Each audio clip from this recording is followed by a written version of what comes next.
इस वक्त मैं मौजूद हूँ पंडित खुशीलाल शर्मा आयुर्वेदिक महाविद्यालय एवं शासकीय अस्पताल में। यहाँ के छात्र छात्राएं अपनी विभिन्न मांगों को लेकर अनिश्चितकालीन हड़ताल पर बैठे हैं। आइए बात करते हैं और जानते हैं कि इनकी क्या मांगे हैं। सबसे पहले आपका परिचय दीजिए। मेरा नाम नीलेश सूर्यवंशी और मैं फाइनल ईयर का छात्र हूँ। और हम लोग यहाँ पर पहले हमने 4 दिन की शांतिपूर्ण हड़ताल की थी और 26 तारीख से हम इस अनिश्चितकालीन धरने पर बैठे हुए हैं।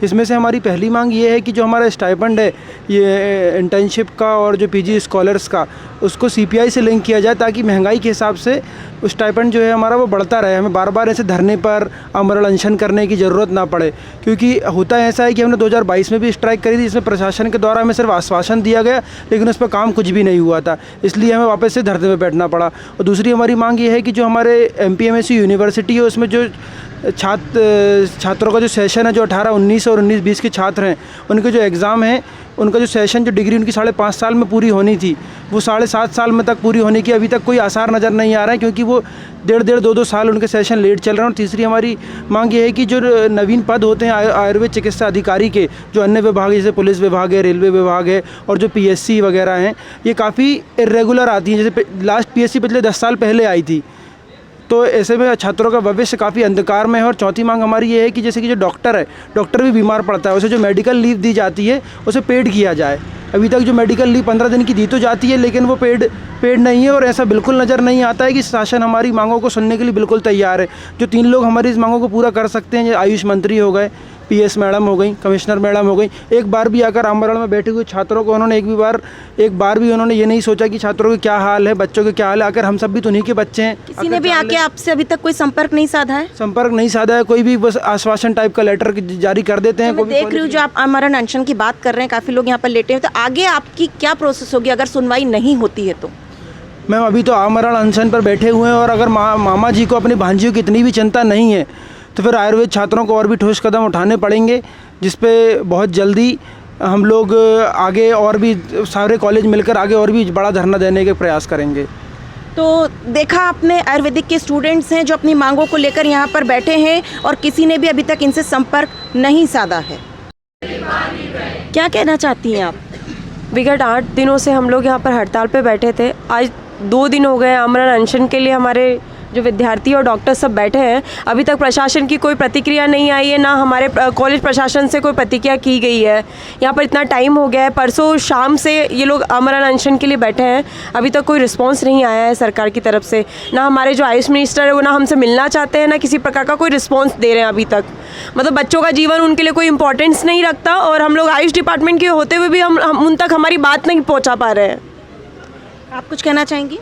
बस मैं ये कहना चाहूँगी, जो ये लोग बैठे हुए हैं इनसे कोई तो मिलने आए। इवन ना तो हमारे प्रिंसिपल सर मिलने आए हैं, एक कमेटी भेज देते हैं, वो एक पर्चा दिखा के वापस चली जाती है। क्या करें हम? कुछ तो होना चाहिए इस मामले में। होम्योपैथिक मेडिकल छात्रों की मांग भी आयुर्वेदिक छात्रों से जुदा नहीं है। उनका भी यही कहना है कि स्टाइपेंड में वृद्धि की जाए। होम्योपैथिक मेडिकल के डॉक्टर्स को मिलने वाले मानदेय में बढ़ोतरी तथा मेडिकल विश्वविद्यालय द्वारा परीक्षाओं को समय पर कराने की मांग को लेकर पिछले कई दिनों से लगातार धरने पर बैठे हैं डॉक्टर्स। आइए बात करते हैं और जानते हैं कि क्या सरकार की तरफ से उन्हें कोई आश्वासन दिया गया है या नहीं। सबसे पहले आपका परिचय। जी, मेरा नाम डॉक्टर अंकिता गोस्वामी है। मैं पीजी स्कॉलर हूँ। इस शासकीय स्वशासी चिकित्सा महाविद्यालय, होम्योपैथिक चिकित्सा महाविद्यालय की छात्रा हूँ। मेरी सरकार से यह मांग है कि हमारी 4 सूत्रीय मांगे हैं, जिनमें हमारी जो पहली मांग है वह यह है कि नवीन पदों का सृजन किया जाए, नवीन डिस्पेंसरीज खोली जाए, जिससे कि हमें रोज़गार मिल सके और जनता को उससे लाभ मिल सके, जनता को सरकार की तरफ से मुफ्त में इलाज मिल सके। हमारी जो दूसरी मांग है वह यह है कि हमारा जो स्टाइपेंड है, जो मानदेय है, वह कम है, तो उसे वृद्धि कर उसमें सीपीआई का प्रावधान लागू किया जाए, जो कि अन्य चिकित्सा पद्धति में मिलता है। हमारी जो तीसरी मांग है, जो मुख्य था, उसमें यह है कि हमारी जो शैक्षणिक गतिविधियां हैं, एग्ज़ाम्स है, डिग्रीज का निकलना है, यह कभी भी टाइम पर नहीं होता है, जिसकी वजह से हमारा जो सेशन है, जो 5.5 साल का है, वह लंबा विलंबन की वजह से 6.5 साढ़े 7 साल तक खिंच जाता है। और जो हमारी चौथी मांग है वह यह है कि हमें पेड मेडिकल लीव दी जाए। हमें मेडिकल लीव मिलती है लेकिन उसमें हमारा स्टाइपेंड कट होता है, तो इसलिए हमें पेड मेडिकल लीव चाहिए। तो हमारी सरकार से ये 4 मांगे हैं, जो कि हमारा हक है, हमारा अधिकार है। हम कुछ अलग थलग सा या हम कुछ बहुत ज़्यादा सरकार से उम्मीद नहीं कर रहे हैं। तो जैसा कि आपने भी बताया, आपकी मांगे पूरी नहीं हुई है, कोई आपसे संपर्क साधने आया है अभी तक? हमारे पास संचालनालय आयुष से कल एक पत्र आया था जिसमें हमें ये आश्वासन दिया गया है कि हमारी मांगों पर विचार विमर्श कर रहे हैं, तो बस हमें वो पत्र मिला है, लेकिन हमें आश्वासन नहीं चाहिए, हमें आदेश चाहिए। जब तक हमें लिखित में आदेश नहीं मिलेगा तब तक यह अनिश्चितकालीन हड़ताल जारी रहेगी। अगर लिखित में आदेश नहीं मिलता है इन केस, तो आपकी हड़ताल के बाद आपका क्या रूप रहेगा और क्या प्रोसेस रहेगी आगे की?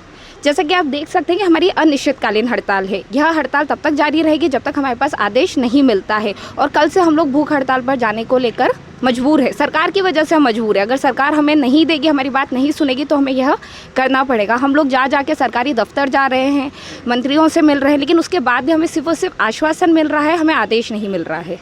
छात्रों का साफ कहना है कि यदि हमारी मांगें पूरी नहीं की जाती है तो हम जल्द भूख हड़ताल पर बैठ जाएंगे। बहरहाल अब देखना होगा कि इस चुनावी मौसम में सरकार का इन प्रदर्शन कर रहे छात्रों पर ध्यान जाता है या नहीं।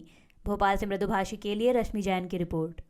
वीडियो को लाइक करें, शेयर करें। मृदुभाषी से जुड़ने के लिए चैनल को सब्सक्राइब करें। नोटिफिकेशन के लिए बेल आइकन दबाना ना भूलें।